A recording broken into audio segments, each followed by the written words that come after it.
आप सभी स्नेहिल बच्चों को हृदय से आभार।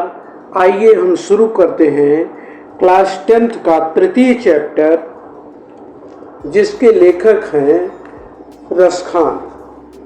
यह इनका एक उपनाम था।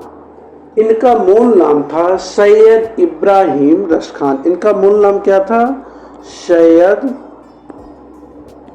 इब्राहिम, मूल नाम सैयद इब्राहिम था, और यह रसखान उपनाम से लिखते थे। जो है इनका एक सामान्य जीवन परिचय हम समझ लेते हैं, तब पुनः जो है अपने चैप्टर की तरफ बढ़ते हैं। चैप्टर का नाम है सवैया। सामान्य जीवन परिचय में हम देखते हैं इनका नाम रसखान और मूल नाम सैयद इब्राहिम था। इनका जन्म सन 1533 ईस्वी के लगभग दिल्ली में हुआ था। इन्होंने अपने जीवन वृत्त के बारे में अपनी रचना प्रेम वाटिका में इसका वर्णन किया है। प्रेम वाटिका में ही इन्होंने लिखा है, देख गदर हित साहिबी दिल्ली नगर मसान, छिनई बादशाह वंश की ठसक छाड़े रस खान। इसका तात्पर्य यह हुआ कि इनका संबंध दिल्ली राजवंश से था और इनकी मृत्यु सन 1618 ईस्वी में हुई थी। इनकी भाषा सरल ब्रज भाषा थी। शैली इनकी मुख्य रूप से ये सवैया छंद और कवित्व छंद का इन्होंने प्रयोग किया है। इनकी प्रमुख रचनाओं में प्रेम वाटिका और सुजान रसखान थे। साहित्य में इनका स्थान जो है, यह एक मुसलमान होते हुए भी कृष्ण भक्त के या कृष्ण के अनन्य कवि के रूप में या कृष्ण के अनन्य भक्त के रूप में इनका महत्वपूर्ण स्थान है। यह एक इनका सामान्य जीवन परिचय है। अब हम आ जाएंगे अपने चैप्टर के तरफ। जो है चैप्टर का नाम है सवैया। काव्य पाठ कैसे किया जाता है, इसको करने से पहले हम पहले जो है इसका संदर्भ देख लेंगे। प्रस्तुत सवैया, यह प्रस्तुत सवैया छंद कृष्ण भक्त कवि रसखान द्वारा विरचित रसखान ग्रंथावली से हमारी पाठ्य पुस्तक के काव्य खंड में सवैया शीर्षक से उद्धृत है। यह जो है इसका संदर्भ हो जाएगा। आइए कविता पाठ हम करते हैं। किया क्या हो जाता है? काव्य पाठ करने का देखिए मुख्य कारण होता है, जब हम किसी चीज को प्रेम से देखते हैं, प्रेम से पढ़ते हैं, तो 30% ऐसे सामान्य रूप से समझ में आ जाता है। उसके बाद उसके हम कठिन शब्दों को देखेंगे। कठिन शब्दों के देखने के बाद अगर कोई व्याख्या समझा दे तो लगभग पूरा हमारे समझ में आ जाता है। तो आइए देखते हैं, काव्य पाठ करते हैं। मानुष हो तो वही रस खान, बसो ब्रज गोकुल गाँव के ग्वारन, और जो पशु हो तो कहाँ बस मेरो, चरो नित नंद की धेनु मझारन। पाहन हो तो वही गिर को, पाहन हो तो वही गिर को, जो धरो कर छत्र पुरंदर धारन। और जो खग हो तो बसेरो करो, मिली कालिंदी कूल कदम्ब की धारन। अब दूसरा हम सवैया छंद देखेंगे। आजू गई होती भोर ही हो, रस खान रही वही नंद की भाव नहीं। अवा को जियो जुग लाख करोड़, जशोमति को सुख जाते कहो नहीं। और तेल लगाई लगाई के अंजन, भौहे बनाई बनाई ढिठो नहीं। और डारी हमेल निहार निहारत वारत, जो पुचकारत छो नहीं। डारी हमेल निहार निहारत वारत, जो पुचकारत छो नहीं। अब इसका देखिए, हम सर्वप्रथम कथित शब्दों का अर्थ देखेंगे, उसके बाद व्याख्या देखेंगे। देखिए, मानुष का अर्थ होता है मनुष्य। मानुष कैसा शब्द है? तद्भव शब्द है। मानुष कैसा है? या एक तद्भव शब्द है। इसका तत्सम क्या हो जाएगा? मनुष्य। मानुष का तत्सम मनुष्य हो जाएगा। मानुष हो तो वहीं रस खान, बसो ब्रज गोकुल गांव के ग्वारन। ग्वारन अर्थात ग्वाल बालों के बीच में। और जो पशु हो तो कहाँ बस मेरो, चरो नत नित नंद। नित मतलब नित्य पथ अर्थात रोज। चरो नित नंद की धेनु मझारन। मझारन का अर्थ होता है बीच में। और नंद माने नंद बाबा की, धेनु माने गायों के, और मझारन माने बीच में। अब पाहन का अर्थ होता है पत्थर। पाहन हो तो वहीं गिरी। गिर माने पर्वत। और जो धर्यो कर छत्र पुरंदर धारण। पुरंदर का अर्थ होता है इंद्र, और धारण का अर्थ होता है धारण के इंद्र के कारण। और जो खग, खग का अर्थ पक्षी। जो खग हो तो बसेरो करो, मिली कालिंदी कूल कदम्ब की डारन। कालिंदी का अर्थ होता है यमुना, कूल का अर्थ होता है किनारे, कदम के पेड़ के, डारन माने डालों पर। कालिंदी माने यमुना, कूल माने किनारा, और कदम की डारन अर्थात कदम की डाली पर। अब जो है हम इसकी व्याख्या देखेंगे। देखिए, इसमें प्रसंग हो जाएगा प्रस्तुत छंद में कृष्ण भक्त कबीरस खान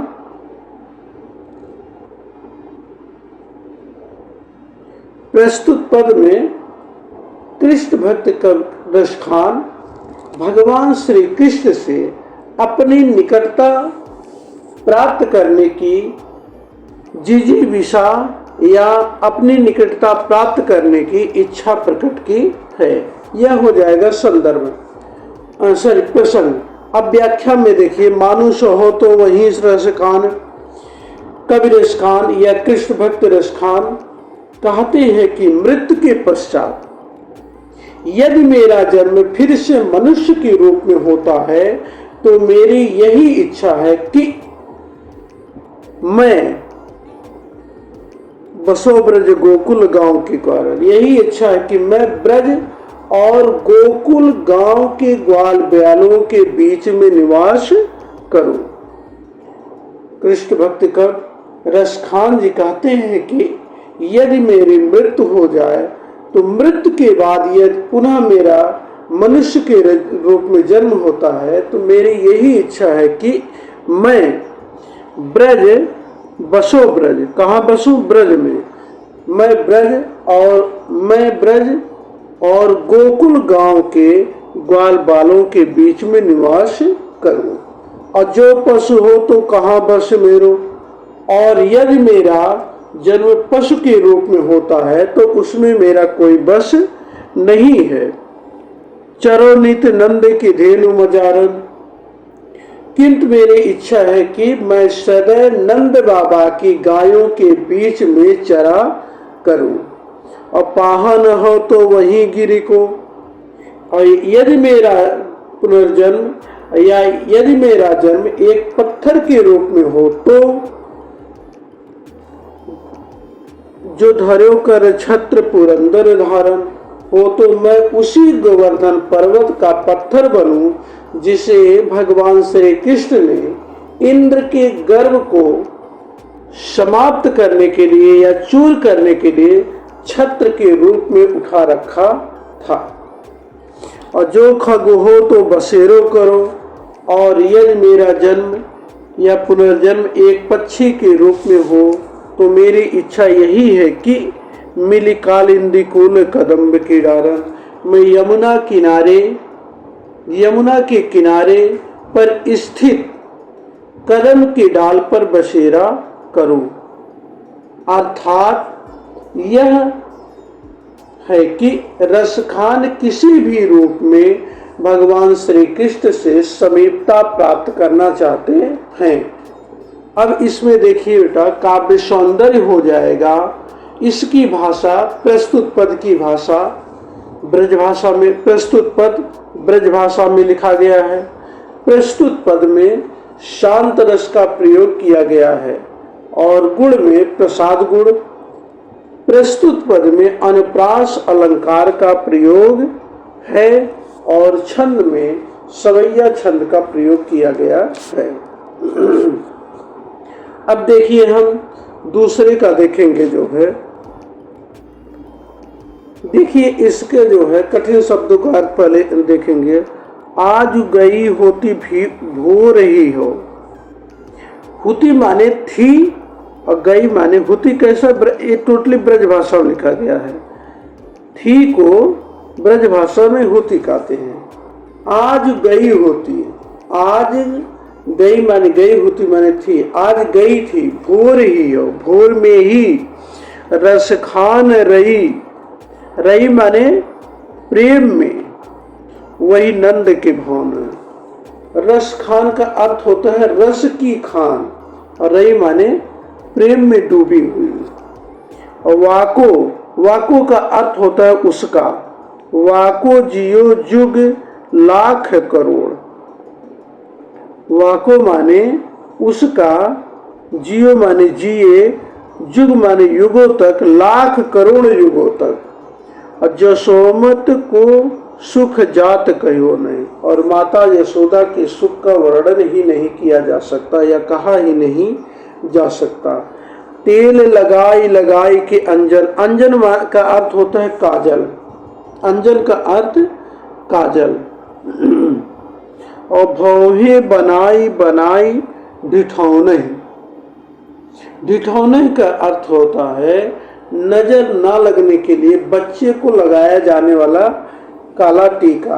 अक्सर आप देखते होंगे छोटे बच्चों को जब माँ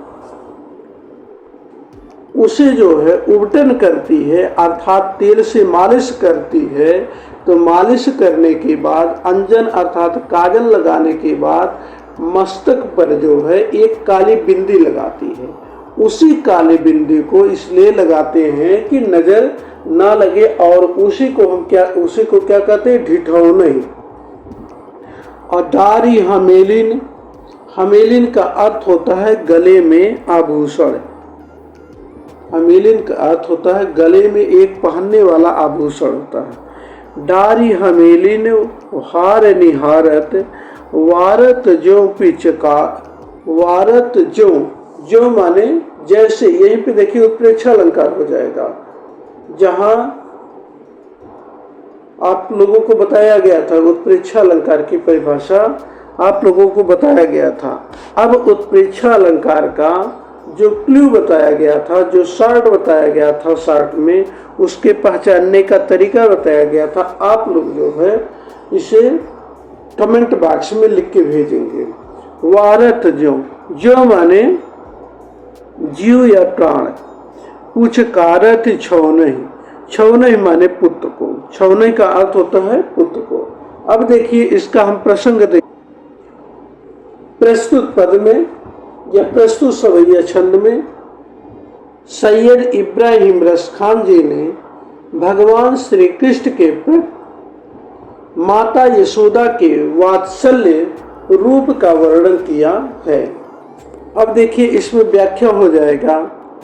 एक सखी आज गई होती भो रही हो, एक सखी अर्थात एक गोपिका अपनी दूसरी सखी से कहती है कि हे सखी, आज ही मैं भगवान श्री कृष्ण, रही माने प्रेम में मग्न, भगवान श्री कृष्ण या रस की खान भगवान श्री कृष्ण के प्रेम में मग्न हुई। मैं आज ही नंद बाबा के भवन में गई थी।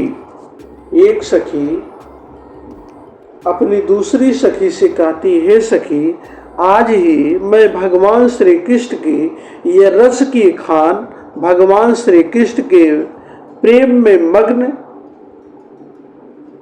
आज सुबह ही या सवेरे सवेरे ही नंद बाबा के भवन में गई थी। वाको जियो जिग लाख करोड़, वाको मन उसका अर्थात उनके पुत्र श्री कृष्ण लाख करोड़ों युगों तक जिए।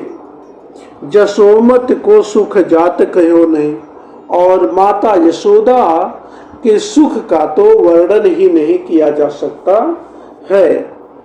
तेल लगाई लगाई के अंजन,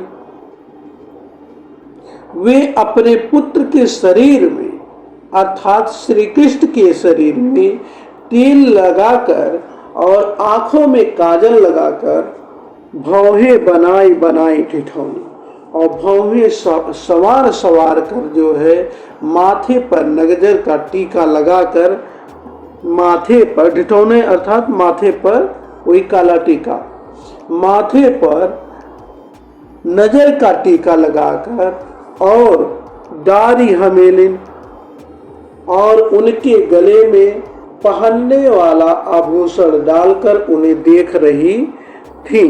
वारत जो पिचकारत छौने, उन पर बलिहारी जा रही थी और अपने पुत्र को पुचकार रही थी अर्थात दुलार रही थी। अब देखिए इसका काव्यगत सौंदर्य में वही जो है भाषा में प्रस्तुत पद में ब्रजभाषा का प्रयोग किया गया है।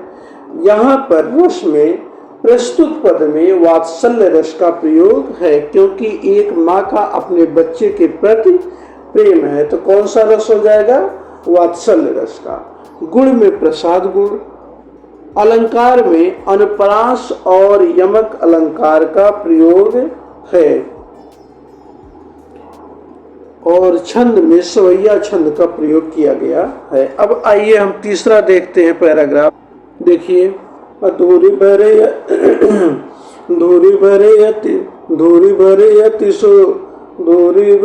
अति शोभित श्याम जो तैसी बनी सिर सुंदर चोटी। धूरी भरे अति शोभित श्याम जो तैसी बनी सिर सुंदर चोटी। और खेलते खाते फिरे आंगना, पग पैजनी बाजती पीरे कछोटी।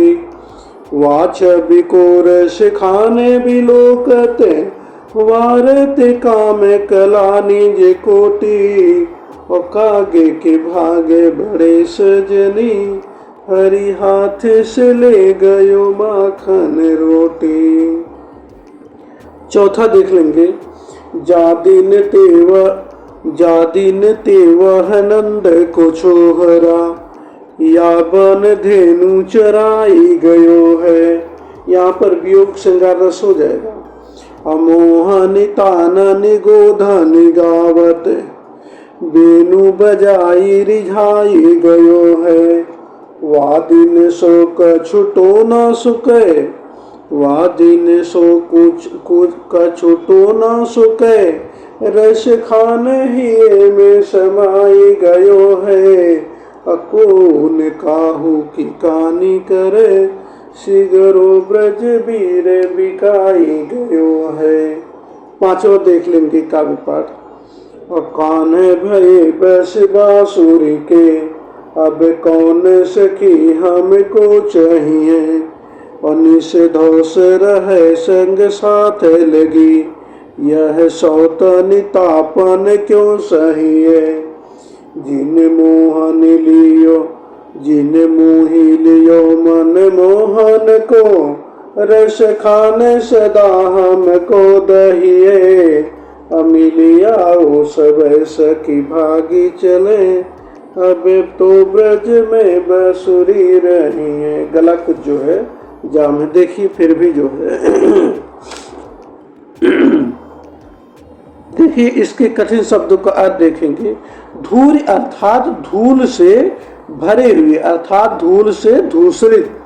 अति अति माने अत्यधिक, शोभित माने सुशोभित हो रहे हैं। श्याम जो अर्थात भगवान श्री कृष्ण, तैसी बनी सिर सुंदर चोटी, वैसी उनके सिर पर सुंदर चोटी बनी हुई है। खेलत खात फिरे अंगना, पग पैजन, पैजन का अर्थ होता है पायल, पग माने पैरों में। बाजत पीर कछौटी, कछौटी अर्थात कच्छा, कछौटी का अर्थ होता है क्या, कच्छा। वाछ बिको रस खान बिलोकत, बिलोकत माने देख कर। वारत का अर्थ होता न्योछावर, वारत काम, काम अर्थात कामदेव, वारत का अर्थ होता न्योछावर, काम माने कामदेव। कला निज कोटि, करोड़ों कामदेव की शोभा को न्योछावर कर देते हैं। और काग के भाग बड़े, काग माने कौवा, काग के भाग बड़े सजनी, हरि हाथ से ले गयो माखन रोटी। अब इसकी देखिए व्याख्या देखते हैं।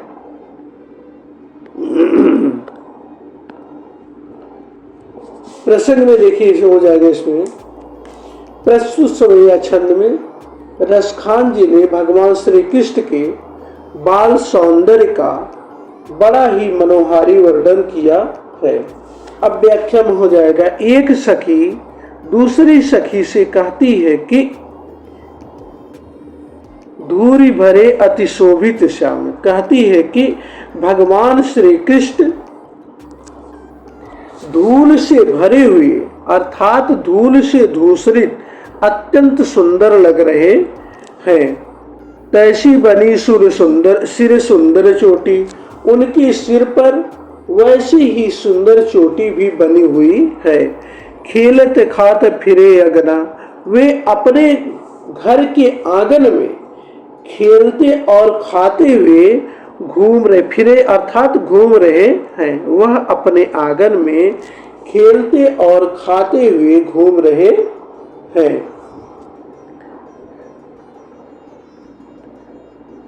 पग पैजन बाजत पीर कछौटी, और उनके पैरों में पायल बज रही है, उनके पैरों में पायल बज रही है।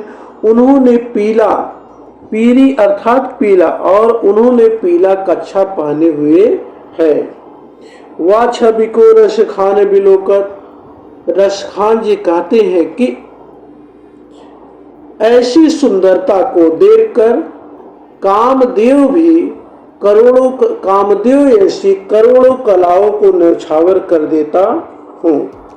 और काग के भाग बड़े सजनी, हे सखी उस कौवे के भी भाग्य कितनी सराहनीय है जो हरि हाथ से ले गयो माखन रोटी, जो हरि अर्थात भगवान श्री कृष्ण के हाथों से माखन और रोटी छीनकर लेके गया, अर्थात उसे भगवान के पास जाने का मौका मिला।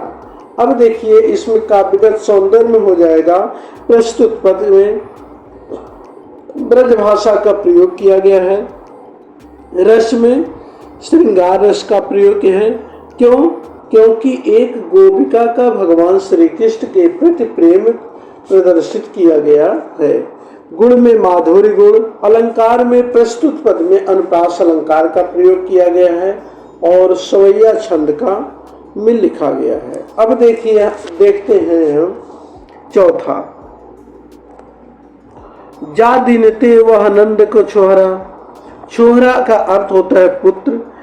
यह वन धेनु चराई गयो है, वन माने वन से, धेनु माने गायों के, चराई माने चरा कर, गयो माने चला गया। मोहन तानन,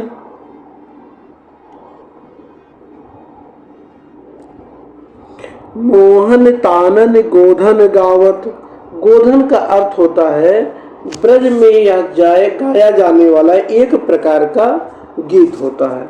अब बेनु बजाई रिझाई गयो, बेनु माने बंसी या बेड़ू या बांसुरी। वा दिन को सो कछ टोना सो कह, टोना अर्थात टोटका। रस खान हियो में समाई गयो, हियो का अर्थ होता है हृदय, हियो का अर्थ हृदय। कौन काहू की कान करे, कान का अर्थ होता है चुगली, अर्थात अब कोई किसी की शिकायत नहीं करता है। असी गुरु ब्रज वीर बिकाए गयो है। अर्थात अब देखिए इसका काव्यगत सौंदर्य व्याख्या देखिए। इसमें प्रसंग में हो जाएगा, प्रस्तुत पद में भगवान श्री कृष्ण की लीला का या मधुर लीलाओं का वर्णन किया गया है। अब इसमें काव्यगत व्याख्या देखिए इसकी हो जाएगी। जादिनते वह नंद को छोड़ा।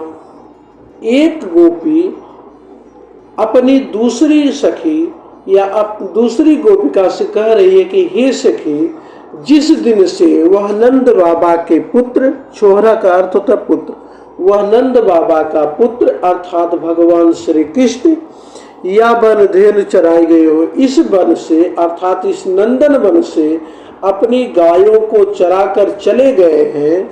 मोहन तानन गोधन गावत, और अपनी बंसी को बजाकर तथा उस पर भी गोधन जैसा मोहक गीत सुनाकर हमको रिझाकर बेनु बजाई रिझाई गए हो, और बंसी बजाकर हमको रिझाकर चले गए हैं। वादिन सो कछ टोना सो कहे। उसी दिन से मुझे ऐसा लगता है कि वह कुछ टोटका करके अर्थात हमारे हृदयों में समा गए, रसखान हियों में समाये गए हैं। वह कुछ टोटका करके चले गए हैं, अर्थात वह हमारे हृदय में समा गए हैं। कौन काहू की कान करे, हे सखी तभी से कोई किसी से कोई शर्म नहीं। कान का अर्थ होता है शिकायत या शर्म। तब से कोई किसी से शर्म नहीं करता है, अर्थात सभी लोग वह भगवान श्री कृष्ण के प्रेम के वशीभूत हो गए हैं। श्री गुरु ब्रज वीर बिकाए गयो का अर्थ होता है अर्थात वह सभी भगवान श्री कृष्ण के प्रेम के वशीभूत हो गए हैं। भाषा में देखिए, प्रस्तुत पद की भाषा ब्रज भाषा है। रस में प्रस्तुत पद में श्रृंगार रस का प्रयोग किया गया है। गुण में माधुर्य गुण, अलंकार में अनुप्रास, उत्प्रेक्षा और अतिशयोक्त अलंकार का प्रयोग किया गया है, और छंद में सवैया छंद का प्रयोग है। अब देखिए हम पांचवा देखेंगे, पांचवा पैराग्राफ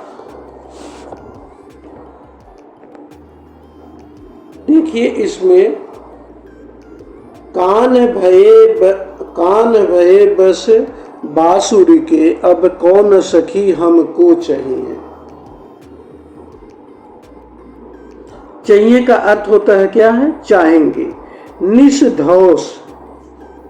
निषधौस का तात्पर्य होता है दिन और रात, दिन रात। यह धौस जमा रहे अर्थात अपना जो है वर्चस्व दिखा रहा है कि जो कुछ है हम ये हैं। निषधौस रहे संग साथ लगी या सौतन तापन क्यों सही है, अर्थात इस सौत के ताप को हम लोग क्यों सहें। जिन मोही लियो मनमोहन को, जिसने मोह अर्थात मोहित कर लिया, मनमोहन अर्थात मन को मोहित करने वाले को ही जिसने मोहित कर लिया। रस खान सदा हमको दही है, दहिए का अर्थ होता है जलाएगी, दहिए का अर्थ जलाएगी। मिल आओ सबे सखी भागी चले, अब तो ब्रज में बस बांसुरी रही। अब देखिए इसकी प्रसंग में हो जाएगा प्रस्तुत सवैया छंद में गोपिकाओं का भगवान श्री कृष्ण की बांसुरी के प्रति शौतिया डाह को प्रकट किया गया है। अब इसकी व्याख्या में हो जाएगा, प्रस्तुत पद में एक सखी दूसरी सखी से कहती है कि हे सखी, कान भये बस बांसुरी के, अब तो भगवान श्री कृष्ण बस बांसुरी के ही बस में हो गए है। अब कौन सखी हमको चाहिए, हे सखी अब कौन हमको चाहेगा, अर्थात अब कौन हमसे प्रेम करेगा। निस धौस रहे संग साथ लगी, यह बांसुरी तो दिन रात भगवान श्री कृष्ण के प्रति अपना जो है धौस जमाए रहती है, अर्थात हमेशा उन्हीं के साथ लगी रहती है। यह सौतन तापन क्यों सहिए, हम सभी लोग इस सौतन के ताप को, कष्ट को हम लोग क्यों बर्दाश्त करें, अर्थात हम लोग क्यों सहें। जिन मोहि लियो मनमोहन को, जिसने मन को मोहित करने वाले भगवान श्री कृष्ण को ही मोहित कर लिया है, रसखान सदा हमको दहियो। रसखान, कवि रसखान जी कहते हैं कि गोपिकाएं कहती हैं कि यह तो अब हम सभी को दिन रात जो है सिर्फ जलाएगी, अर्थात जलाती रहेगी। मिले आओ सब सखी भाग चले, इसलिए हे सखी आओ हम सभी मिलकर इस ब्रज गांव से ही भाग चले। अब तो ब्रज में बस बांसुरी रही है, क्योंकि अब तो ब्रज में सिर्फ भगवान श्री कृष्ण के साथ केवल यह बांसुरी ही रहेगी। अब देखिए इसमें काव्यगत सौंदर्य हो जाएगा। प्रस्तुत पद में मुहावरेदार ब्रज भाषा का प्रयोग किया गया है। श्री कृष्ण का गोपिकाओं का श्री कृष्ण के प्रति प्रेम है, इसलिए प्रस्तुत पद में श्रृंगार रस का प्रयोग किया गया है। गुण में माधुर्य गुण, छंद में प्रस्तुत पद में सवैया छंद का प्रयोग किया गया है। अलंकार में अनुप्रास अलंकार का प्रयोग है। अब देखिए पांचवा हम देखेंगे, पांचवा पैराग्राफ आइए देखते हैं। मोरे पखा सिर ऊपर राखी हो, गुंज की माल गरे पहिरोगी। ओढ़े पीताम्बर लैल कुटी बन गोधन ग्वारन संग फिरोगी। भावत वो ही विरोर से खाने, सो तेरे कहे सब स्वांग करोगी। या मुरली मुरली धर की, अधरान धरी अधरान धरोगी। अब देखिए इसमें प्रसंग पहले हम जो है कठिन शब्दों का अर्थ देख लेंगे, तब प्रसंग देखेंगे। देखिए इसमें मोर पखा, सिर, सिर अर्थात सिर के ऊपर राखी, सिर के ऊपर मोर का पंख धारण कर लूंगी। गुंज की माल गरे पहिरोगी, और गुंज की माला जो भगवान श्री कृष्ण धारण करते हैं उसको गले में पहन लूंगी। ओढ़ पीताम्बर लय लकुटी, पीताम्बर जिसको भगवान श्री कृष्ण ओढ़े रहते उसको भी जो है ओढ़ लेंगे, और लकुटी को भी साथ में ले लूंगी। वन गोधन ग्वारन संग फिरोगी, और वन में गोधन अर्थात गाय, और ग्वारन माने गाय, गोधन अर्थ का अर्थ होता है, गोधन अर्थात गो माने गाय, धन माने चराने वाले, गायों को चराने वाले ग्वारन अर्थात ग्वाल बालों के संग फिरेंगे, घूमते फिरेंगे। भाव तो ओ ही मेरो रस खान, वह सब कुछ मुझे अच्छा लगता है, भाता है। सो तेरे कहे सब सांग करोगे, तेरे कहने पर मैं श्री कृष्ण जो भी करते थे वो सब कुछ करूंगी। या मुरली मुरली धर की, अधरान धरी अधरान धरोगी। लेकिन भगवान श्री कृष्ण की मुरली के अधरों पर नहीं धारण करूंगी। अब देखिए व्याख्या देखिए। एक गोपी दूसरी गोपिका से कहती है कि हे सखी मैं तुम्हारे कहने पर भगवान श्री कृष्ण जो भी स्वांग करते थे सब कुछ करूंगी, अर्थात मोर पखा सिर ऊपर राखियो, मैं अपने सिर के ऊपर मोर का पंख धारण कर लूंगी। और गुंज की माल गले पहिरोगी, और गुंजाओं की माला को अपने गले में पहन लूंगी। ओढ़ी पीताम्बर लय लकुटी, पीताम्बर को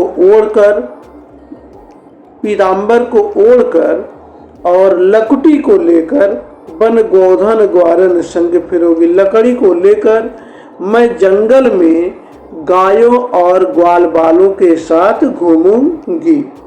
भाव तो ओ ही मेरो रस खान, तुम्हारे कहने पर मैं उन सारी लीलाओं को करने के लिए तैयार हूँ जो भी रस की खान भगवान श्री कृष्ण को अच्छी लगती थी।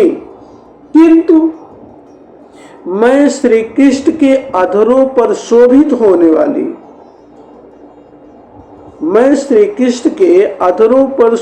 होने वाली बांसुरी को अपने ओठों पर नहीं रखूंगी। अर्थात कहने का तात्पर्य यह है कि गोपिकाएं मुरली से सौत का रूप में ईर्ष्या करती हैं, अतः वे श्री कृष्ण की सारी लीलाओं को अनुकरण करने के लिए तैयार हैं, किंतु बांसुरी को अपने अधरों पर नहीं रखना चाहती हैं। यह इसकी हो गई व्याख्या।